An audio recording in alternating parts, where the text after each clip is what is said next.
Hello and welcome to the Wednesday edition of The Box Seat. I'm Mark Warwood. 8 races at Ascot on Wednesday. We're expecting a partly cloudy day, 32 degrees Celsius however, a good 4 track and the rail to be in the 4 metre position. Race number 1 at Ascot on Wednesday will jump at 2:27. It's the TABtouch Better Your Bet Maiden over 1100 metres, and in replay, let's have a look at the last start of Santa Brianna.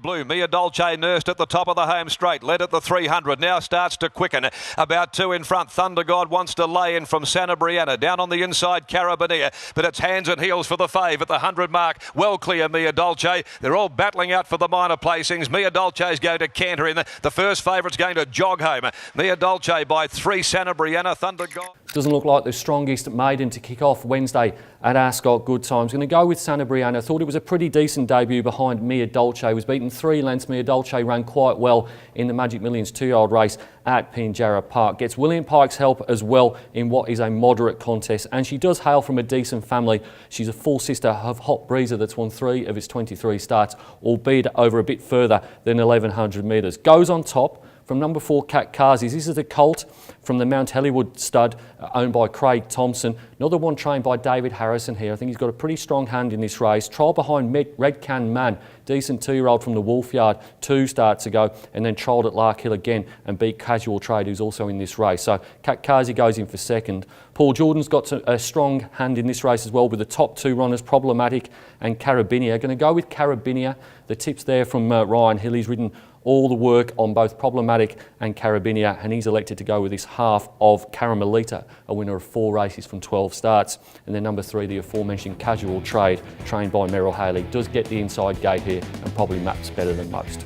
Top selection in race number 1 is number 7, Santa Brianna, to beat 4, Cat Kazi, 2, Carabinea and 3, Casual Trade. Race number 2 at Ascot on Wednesday will jump at 3:04. It is the Sign On Group handicap over 1,000 metres. We're going to go back in time, back to October for the replay of Olga Louisa.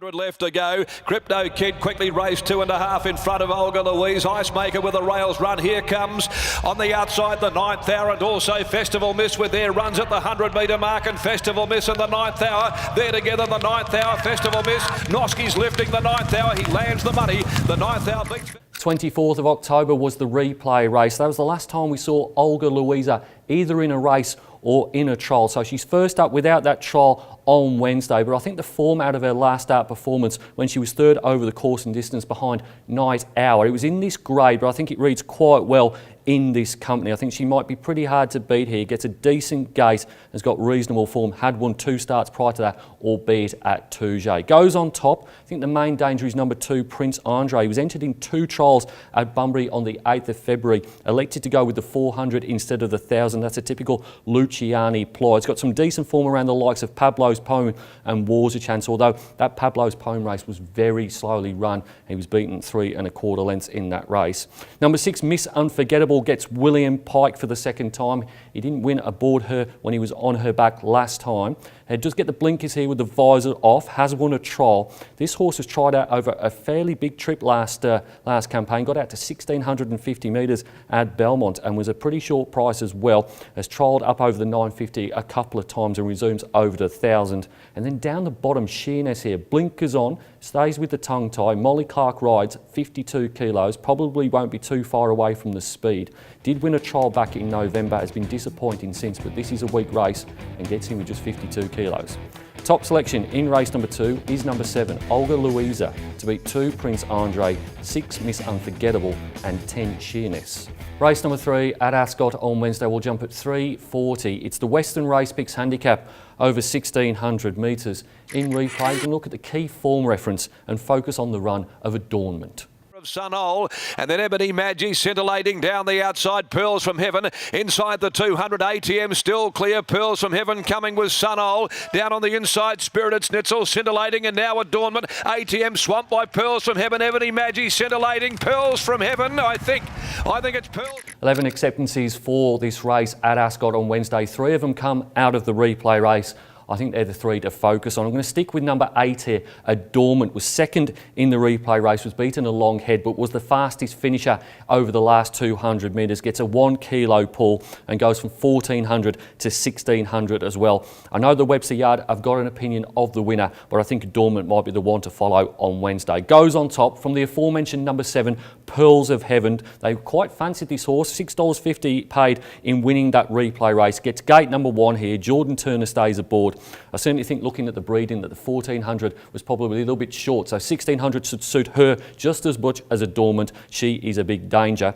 Number 4, Ebony Margie, draws a gate here. Gate number 5, jumped from gate 14 in the replay race, was wide all of the way, was only beaten a long neck. It was a very, very good run. Vaughan Sigley hasn't had a runner in town for a very long time at the moment. The stable is totally out of form, but Ebony Margie did run well here a couple of weeks ago. And then number 2, a bit of a gap to Suspectus here for Brad McDoodle and Ryan Hill. Was second at Bunbury last start behind Fry's Fantasia, only beaten a long neck. I think that's a little bit below what's required to win this, but goes in the minors. Top selection in race number 3 is number 8, Adornment, to beat 7, Pearls in Heaven, 4, Ebony Margie and 2, Suspectus. Race number 4 at Ascot on Wednesday will jump at 4:10. It's the Pimm's Handicap over 1200 metres. And in replay, we're going to look at Strasmore's debut when he finished last at Ascot. Monica gave it the go-by. It's Monica shooting a length and a half, 2 in front. Trasmore down the outside. Speedy Miss Danny Bella, followed by Light My Day with 150 left to travel. It's on the inside, Monica, but Speedy Miss, which has come from last, descends upon it. Speedy Miss went straight past Monica. Big win. Speedy Miss pricked her ears up and scored. Most intriguing race on the card is race number 4. I think Lakeview and Star will be very popular with punters, but I'm going to bet around him with number 6, Strasmore here. Gets the blinkers on.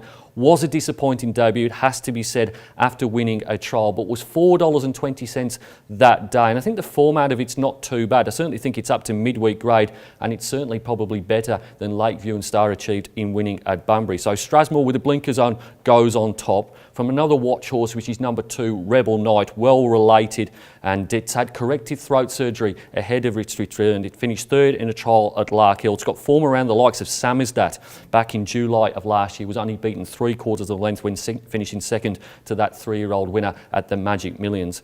Then we've got the obvious, which is 1, Lakeview and Star. This is the full relation of Art Extreme. Has won 2 trials and then won at Bunbury at $1.40, beating Indian Charm by 2.5 lengths with his ears pricked. Just a little bit concerned about the horse over the 1200 metres. I don't think he beat anything the other day. And looking at his full brother, I think he'll want a fair bit further. And then number 8, Jet Affairs, had a trial since winning at Bunbury on the 16th of January, finishing 5 lengths behind Monica. Top selection in race number 4 is number 6, Strasmore, to beat 2, Rebel Knight, 1, Lakeview and Star, and 8, Jet Affairs.